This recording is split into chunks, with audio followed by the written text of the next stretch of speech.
Hello and welcome to Expected Value, the podcast that goes inside the sports analytics world. I'm Paul Carr from True Media. It's episode 50 of the show, nice round number. As a celebration of sorts, our guest this week is Sarah Rudd, one of the leader in the soccer analytics space over the last decade plus. You might not know her name because a lot of her work has been done for Arsenal in that time, but as far back as 2011, as we'll talk about, she was already modeling pass value, other similar things that are now far more commonplace in soccer analytics. She's also half of maybe the first family of soccer analytics. Her husband is Ravi Ramineni, former director of analytics with the Seattle Sounders. He was on the show a couple years ago, so this is the first wife and husband combo we've had on Expected Value.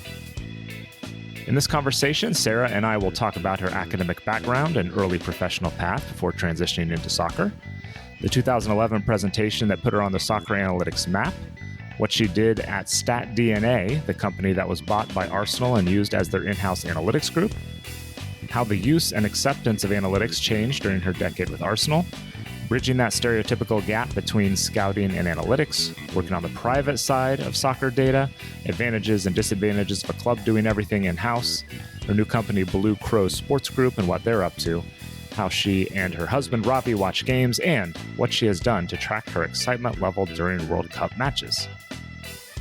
Then, producer Sergio de la Espriella will join me to react and wrap things up. Without further ado, here's the Expected Value conversation with Sarah Rudd.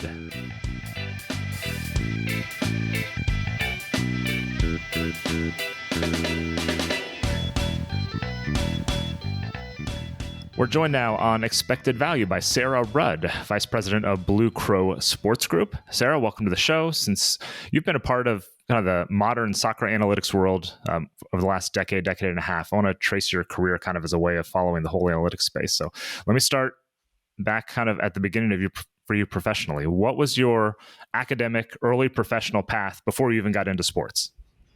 Yeah, I mean, when I was a student and trying to figure out what I wanted to study, a career in sports and particularly sports analytics just wasn't an option. But I always loved math and science. So I ended up doing a double major in environmental science and computer science. And computer science was just something I kind of stumbled into. It was Intro to CS was a required class for the engineering program. And I just loved it. So decided to switch over to that. And from there, after college, I just, I wanted to be a developer. So I did, I worked at a couple startups in New York City after I graduated, and then ended up at Microsoft, which is a company I never really thought I would be at. But, that was just kind of a wild experience for me because you work with, so many brilliant people, and I was working on the Bing search engine. So that's actual big data where you're talking about, petabytes of data that you're searching over and, working on that. And, the whole time kind of in the back of my head was, I really want to work in soccer. I want to work in sports, but particularly soccer. But I never really knew how my skill set would kind of line up with that. Because again, there wasn't really much going on in terms of soccer analytics. So I thought, okay, maybe I'll do an MBA and figure out how I can use my kind of skills with technology, but maybe more on the business side. And, fortunately, Moneyball had come out at that point, and then, get introduced to a couple of people, and they start saying like, hey, do you think we could do this? Like, is there anything here? And then, as I dug a little bit deeper, I learned about companies like Opta and Prozone that were just kind of getting started around this time. This was probably about 15 years ago now. Oof. And, I started saying like, okay, yeah, like maybe this is the direction that I want to go in. So, while I was doing my MBA, just started, blogging and playing around with whatever data I could get my hands on. But still really wasn't sure like I could make a career of it. But I gave myself basically about a year after I got my MBA to figure something out. And fortunately at that time, that's when I kind of got connected to StatDNA. They had a research competition, which I won. And then, talking with the CEO, Jason Rosenfeld, he said, hey, we need somebody to come in and kind of manage both the development on the software side, but also on the analytics side. And I just thought that was a great opportunity. So I left Microsoft and ended up at StatDNA. I'll follow up on that in a minute, but I got to ask, where did the soccer love come from? I mean, it wasn't uncommon 10 or 15 years ago, but it also obviously wasn't as popular in the US as it is now. Where did that soccer desire come from? Yeah, I mean, it's just something, I'm from the generation where like every single kid in the suburbs gets signed up to play soccer, whether they want to or not. And Yep, me too. I just loved it. But there really wasn't any like outlet. Like it was so hard to watch soccer on TV back then. And you couldn't really say like, oh, this is a player I want to play like, because you just couldn't see it. But I just loved it. And then, when I went to university in New York City, Premier League was finally available in the bars. So you could go to a bar at like 10 a.m. on a Saturday morning and go and watch Arsenal. And like, it was just the best thing in the world for me. So that kind of accelerated it a little bit. And then I lived in Chile for a couple of years prior to working at Microsoft. And, from there, it's just a whole other level. And it's like, all right, I got to be a part of this. So in 2011, I think is when your name first popped on my radar. You had a presentation at Nessus, which is New England Symposium on Stats and Sports. And it was entitled A Framework for Tactical Analysis and Individual Offensive Production Assessment in Soccer Using Markov Chains, which is a mouthful.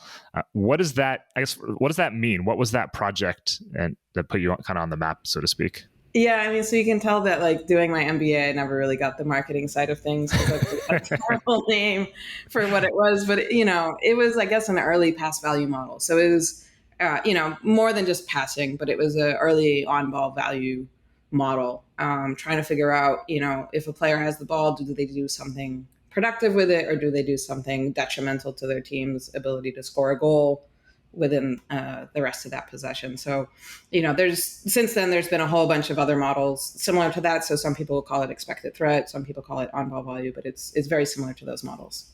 Yeah. So what were the seeds of the idea, or maybe better, how did you go about attacking that long ago when soccer data was less robust than it is now?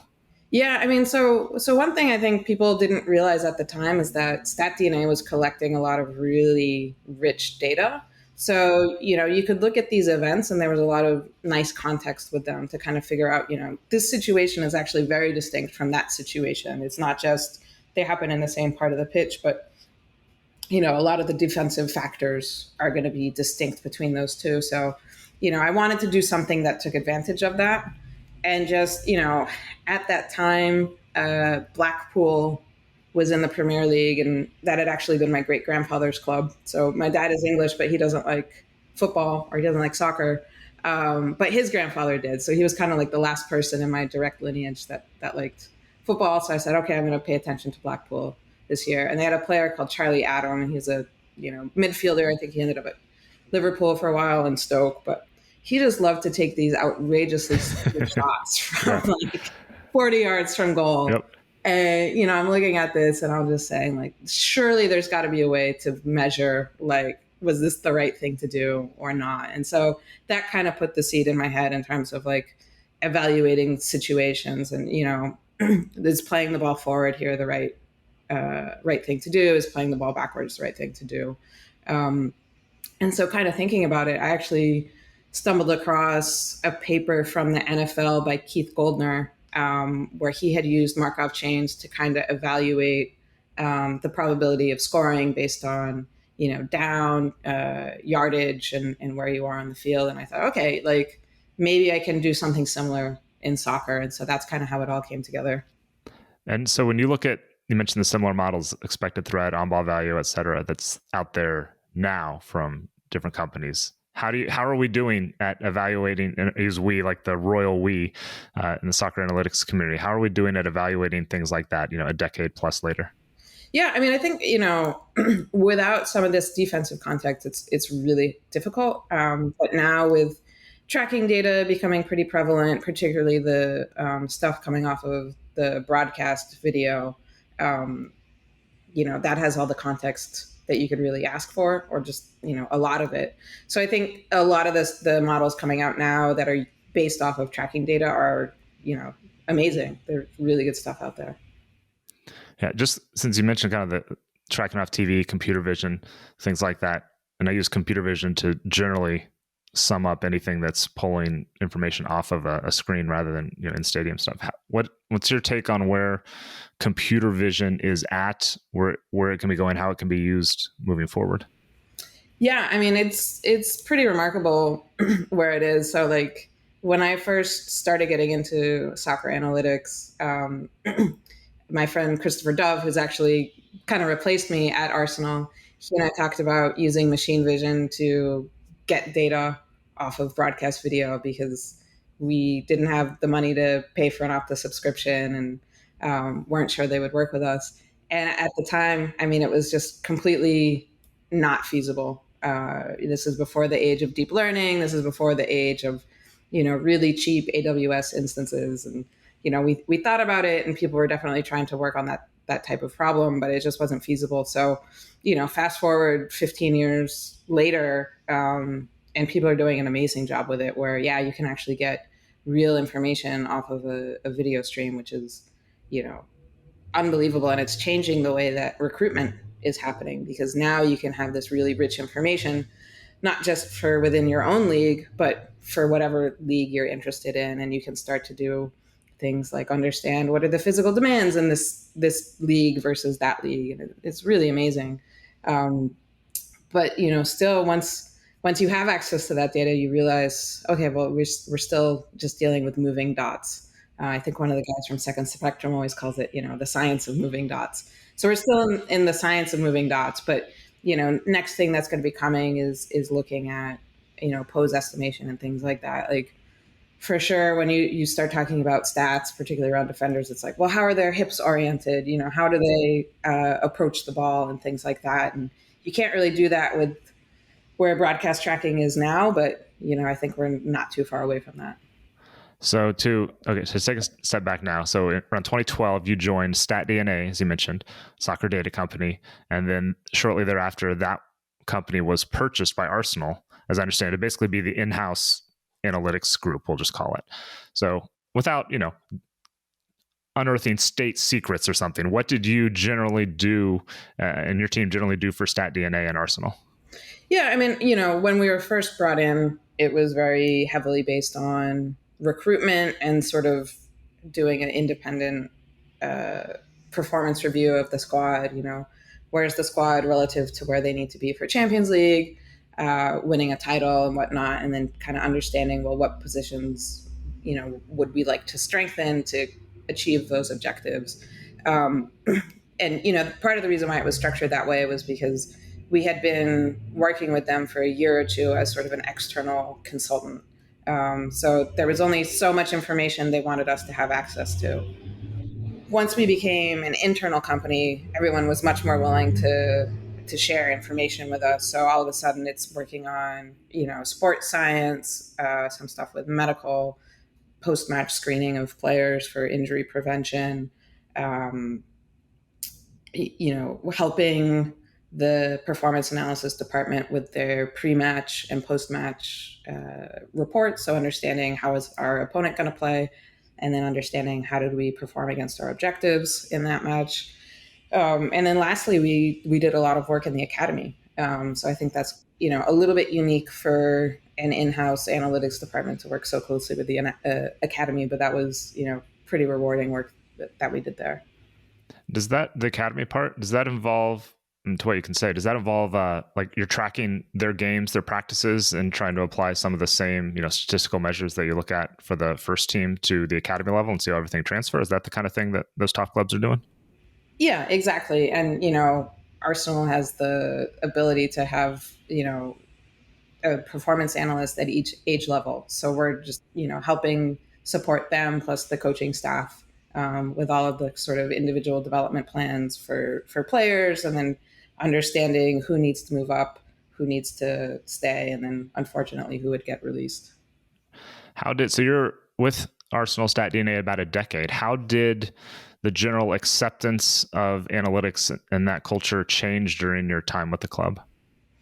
Yeah, I mean, you don't realize it when you're in the thick of it, but it absolutely changed tremendously where, we are coming in and people are a little bit skeptical, and you have discussions about, well, what really is a shot? Because for some people, a header is not a shot. And so how can you say, that's a shot because it's clearly a header? And just arguing over definitions like that and just trying to understand where they're coming from and trying to get them to understand where we're coming from. And, it's quite a difficult task to go in and do that. But then, Arsenal, because it's such a big club, there's not a lot of turnover in terms of backroom staff. You end up working with the same people for, a decade. And so Ben Napper, who was the performance analyst for Arsene Wenger when we first started working there, well, now he's running the loans department. He's been working with our data for 10 years. So, obviously that's going to be a big part of how he's going to be managing our players on loan, because that's just how he's used to operating. And so you see that across many, many levels of the club, within the academy, that data and that information has been integral to how they're working for a number of years now. So people who kind of move up through the ranks, like they're just used to using data in everything they do. So it's really changed. And then whatever staff that does come in, they tend to be younger now. They tend to be more open-minded and kind of used to data because expected goals is on TV. Everybody is familiar with it now. It's not such a controversial thing. So it really has changed quite a bit. Any tips, or how did you go about kind of bridging that traditional divide that we hear about between, generally speaking, analytics and scouting? How do you kind of overcome that when you're working within a club? Yeah, I mean, I think one thing that we're trying to do now, because, I've obviously left Arsenal. I have a new project with Blue Crow Sports Group. We're trying to actually minimize how much we talk about data and try to focus more on talking about footballing concepts. So every metric that we're looking at has to be grounded in something that's very tangible and on the field, and a concept that you could explain to a coach, you could explain to a sporting director, you could explain to a performance analyst. So, doing it so that you're speaking the same language, but hiding the numbers a little bit and talking almost exclusively in terms of football and not really about numbers. That's kind of the approach we're taking right now. So this would be, you don't say he had 48% of his touches in the attacking third, as much as you say he gets the ball into dangerous spots and in position to cross it or something like that. Is that something like that we're talking about? Yeah, absolutely. And then, video is so important. So like having video examples to kind of back up and say like, look, we think this is a weakness for him, and show video clips, or look, this is a strength for him, and then show video clips, and just making sure that, also, like, I think it's very important, like whatever metric you're working with, like you have to have 100% confidence that it's actually measuring what you think it is. So backing that up with video is the best way to do that. So there's always been kind of a public-private divide in soccer analytics. A lot of the best data is proprietary. A lot of the best work is going on at clubs like Arsenal that understandably aren't sharing their findings or data. So from your time kind of on the private side, what was that like when you can see what's going on in the public space, but you maybe can't contribute as much or comment on it publicly? What was that like from the private side, where you're a little more not closeted, but just cut off a little bit in some ways?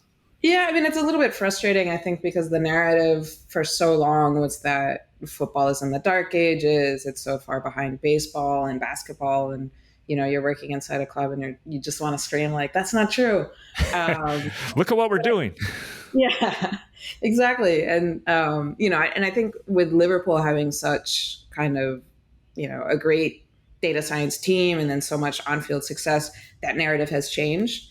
And I think that's really good in terms of actual like models and what the public sphere has been doing. Like, I think that's been great, because for me, before I was on inside a club, I just got so much value out of playing with the data, experimenting with it, figuring out what works, what doesn't. So I love watching that process, or I would love watching people go through that process as well. Even if it's something that's already been done before, I think there's a lot of value in doing that discovery yourself. So, if people are trying to come up with past value models, even though there's been one out there before, like, that's great, because you're going to learn so much doing it. And, there's always ways that you can push things forward. And, in terms of recruiting somebody from the public sphere to bring them inside a club, I definitely value people who have gone through that experience. They don't need to have something that's novel or groundbreaking, but just having that comfort of like, this is how you can use data, this is how you can't use data. I think that's really important. Yeah, no, that's a good point. The process of doing it is often as important as the output to show what you can do and get that experience. As I'm curious about this, almost from a business standpoint, some clubs like Arsenal, buy StatDNA and do everything in house. Some use more third-party data providers and platforms and things like that. What are the advantages and disadvantages from a club standpoint of doing it all yourself and keeping everything super tight rather than use some of those third parties? Yeah, some of the big advantages of doing it yourself is that you have complete control over the definitions of everything. So, a lot of times people don't talk about this, but what actually constitutes possession is, like, I think, really fundamental to a lot of analysis in football. And a lot of times with third-party people, you kind of have to just go with what they give you, and that's it. The difficulty is that there's a lot of common stuff that you have to do that it just doesn't scale. Everybody's kind of solving the same problems, and it's a little difficult to kind of get ahead and get out in front of everybody else when you're just trying to get up to speed. So I think, particularly now where clubs are maybe, further along the development curve, where you have, the people who've been in it for a while, like Arsenal, like Liverpool, they have years and years of research and knowledge that they're building on. If a club comes in and says, okay, well, I want to compete with them, how do they catch up? And I think that's the real difficulty. If you're doing everything in-house, you have to spend a lot of money and a lot of resources to catch up. Whereas you could easily partner with, a third-party person, get their knowledge, their information, what they've already built, and kind of build on top of that. So, there's definitely pros and cons to each model. So that sort of leads me to, Blue Crow Sports Group, which we've talked about a few times, and want to ask I'll leave it to you. What is Blue Crow Sports Group? What are you doing with them?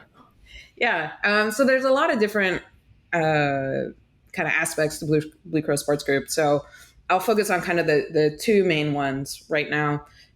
So there's kind of the umbrella of BCSG that goes and buys soccer teams, or let's say sporting organizations, adds them to the portfolio, and then we want to build kind of interesting pathways for player development. So currently we own Cancun FC, which is in Liga de Expansión in Mexico, second division. And we recently closed the deal on Leganés, which is in the Segunda División of Spain. So, that's one side of it, is building those clubs, working on player development, hopefully getting the clubs promoted. But then there's the analytics side to it. My husband is involved in the project. I'm involved in it. So it's gonna involve analytics. And so we have this separate company called Blue Crow Analytics, where we provide information to the clubs and help kind of drive their strategy in terms of incorporating technology and analytics, into all sporting decisions. But then we're also working with external customers as well, because, if we're building all of this stuff, we can save people a lot of time and effort, and they can kind of benefit from the, 2 decades worth of experience that my husband and I now have. Yeah. So it sounds like, it was a shortcut way of describing it, you're trying to kind of Brentford a couple of these teams, just meaning make the data, the technology analytics integral into the process. So what do you anticipate kind of the, day-to-day involvement being like for you, for Ravi, or was it more of a big picture sort of thing?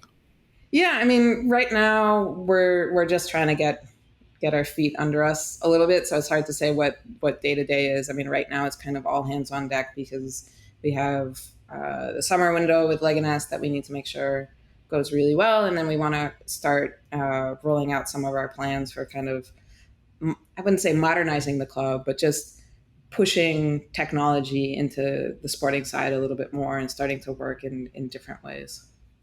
And for clubs, like in a second division, you mentioned Cancun, second division of Mexico. For clubs like that, what's the data, both quality and infrastructure like with those clubs as you step in? Yeah, I mean, so we're a little bit fortunate in that both leagues have kind of these league-wide technology initiatives. So in Spain, everything is run through Media Coach, so they have tracking data for all of the games. You can get physical reports for everybody. They have a platform where you can just look at a whole bunch of stats. And then because Segunda is such a nice recruitment catchment area for a lot of teams, the major third party data providers are going to be covering those games as well, which is really nice. So in Spain, it's really good. Mexico, they also have technology initiatives. However, it's not done in the same way as some of the other ones. So, the event data provider we have there works in a very different way than some of the major third party data collectors that we're used to. So that's been a big transition to us. And then, there's tracking data, but it's only at, 1 frame per second. So it's not the level that we would like. And then in terms of third party coverage, that's been a little bit lacking. It's starting to expand this year, but there's not a lot of historical Liga de Expansión data that we can work with. So it's a little bit more of a struggle there, I would say. And I have to ask, what does the Blue Crow part of Blue Crow Sports Group or Blue Crow Analytics, what does the Blue Crow part mean? It's quite a long story, and I think you're going to have to ask Jeff Luno for that explanation one day. He'll tell the story better than I can. All right. We'll see if we can get him to give us the story. And finally, for this part, I think I asked Ravi this when he was on the pod a couple years ago. How do you and Ravi watch a soccer game? Meaning, if you're just in the stands, sitting down to watch a game on TV that you're not as professionally invested in, what is that like for a couple of top soccer analytics types who are watching a game together? Yeah, I mean, I think there's still to this day like different ways that we watch it. So when we lived in Seattle, we loved going to the Seattle Reign games. They're now OL Reign, because it was a game we were just completely emotionally, independent of, and we could just enjoy. And for something like that, I'm just watching Kim Little do ridiculous, amazing things, and just enjoying it purely as a fan. But I think, for other games where maybe it's like, oh, I'm going to watch this Copa Libertadores match, even though we're like a little bit independently or like emotionally detached from it, it's still like, well, maybe there's a good player. Like, let me see what's going on here. Or, oh, is this team doing anything, tactically interesting? What are they doing on set pieces? So I think it kind of depends. And I think, one thing somebody warned me about as I was getting into this industry is they said, it's going to ruin your relationship with the game. Like, it's going to change it. And I think that's definitely true, because there's very few matches now where I can kind of just shut off and purely watch for fun. But I do try to seek those out. There's always wheels turning one way or the other, right? Exactly. Yeah. And like, one thing I love about the women's game is like they do really creative things on set pieces. So, even just watching a women's game where it's like, we're not going to recruit anybody from that league, you're still watching it and looking for ideas. Yeah, nice. All right. So we wrap things up with our playing favorite segment where we get to know you a little bit. So what's your favorite number and why? So my favorite number is 10, just because, traditionally in soccer, that's the creative playmaker. And even though I was definitely not that player as a child, that's definitely the position I love to watch. We all aspire to be a number 10, don't we? Yeah, exactly. Who is your favorite player as a kid from any sport? So, I'll go with two. So for any sport, I'd go with Ellis Burks, the old Boston Red Sox player, because he was coming through just as I was getting interested in baseball, and I loved him, and I think he's fabulous. But for football, it was really hard to watch matches as a kid, but I'd go with Hristo Stoichkov, because he's left-footed, I'm left-footed, and I just loved his kind of like toughness and explosiveness, but also just, his creativity and absolute hammer of a left foot. Yeah, love it. A couple of great names there. You have a nerdy thing that you keep track of as we kind of data inclined people do. Yeah, so starting in the 2010 World Cup, I started wearing a heart rate monitor when I would watch the games, and then go back and look at it and, be able to pick out key moments in the match. So it actually popped up in like my Facebook reminder that the Landon Donovan goal against Algeria was just like a massive spike for me. I think I got up to like 160. And so your EKG or whatever the right term is, so your spikes, they would line up pretty much exactly what someone would expect them to look like over the course of the ups and downs of a game. Yeah, like you could go back and say like, oh, that was a chance that he should have put away, or like, that's the goal, or, but that was an unfortunate back pass that like got my heart rate going. It's almost its own kind of expected threat or whatever model right there. So you're relocating from Seattle to Houston. You have a favorite thing that you're going to miss about Seattle? Yeah, I mean, just choosing one, I think is really difficult, but probably just go with going to soccer games there. I mean, it's just an unbelievable city for experiencing soccer. We were really lucky that we got to go back for the Champions League final, and this is just one of the best games I've ever been to in my life. The atmosphere was electric, and so many people that I've spent like a decade or more watching games with. So yeah, I really miss that, and it's hard to replace. Yeah, that's great. I've been to MLS playoff games, US games up there, and it's just a little bit different with the volume of people and everything. Finally, you have a favorite "How did I get here" moment? By that I mean, something where your career brought you to a spot and you were able to soak it in and be like, "Hey, this is really cool where I've gotten to get." Yeah, I mean, I think for me, it's probably the first time I went to London Colney, the training ground of Arsenal. I mean, I had been an Arsenal fan prior to them acquiring StatDNA, so on paper, it's like, oh, okay, now I'm an Arsenal employee. But until you get there and you kind of see like the white wall with Arsenal Football Club written there, where like so many new signings take their pictures, you're just like, wow, like I am a part of this. Like this is just amazing. And then, at lunch, like Thierry Henry just walks in and puts his hands and, sits down at the other table just eating lunch. Yeah. And you're just like, oh my God, like I can't believe this is real. So yeah, I mean that for me, I think was a pinch me, I can't believe this is actually happening moment. That's great. Yeah, it's fun where these careers can take us for sure. So Sarah Rudd, Vice President of Blue Crows Sports Group, thanks for joining us here on Expected Value. Yeah, thanks for having me.